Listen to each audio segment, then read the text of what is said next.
From one Family Feud host to another, inaabangan na sa pinakamasayang family game show sa buong mundo ang kauna-unahang pag-uusap ni Dingdong Dantes at Steve Harvey. Makichika kay Nelson Canlas. Panibagong achievement unlock para kay Kapuso host Dingdong Dantes nang sa isang taping ng kanyang show na Family Feud. Nakausap niya ang Hollywood superstar at counterpart niya as Family Feud host sa Amerika na si Steve Harvey. Hindi raw niya inaasahan ang video call na ito.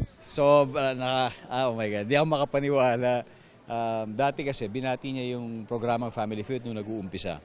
Pero now on its 4th year,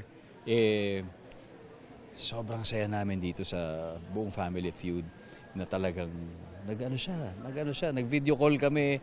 So nag-usap kami. So nakakatuwa talaga. I want to congratulate Family Feud Philippines. Pero ang tumatak sa kanya, ang paghangang natanggap niya mula kay Steve para sa paboritong game show ng bayan sa Pilipinas. Nakakataba raw ng puso kapag may mga ganito siyang naririnig na patotoo sa mga effort na ibinibigay nila sa Family Feud.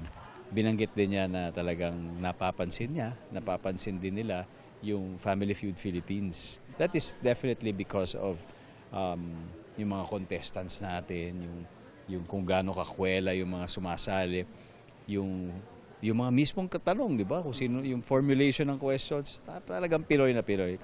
Isa lang ang usapan ni Dingdong at Steve sa maraming sorpresa ng Family Feud Philippines sa kanilang 4th anniversary. The most watched game show in the entire Philippines. Abangan ang milestone video call na ito sa Biyernes, 5:30 p.m. bago mag-24 oras dito sa GMA. Nelson Canlas, updated sa Showbiz Happenings.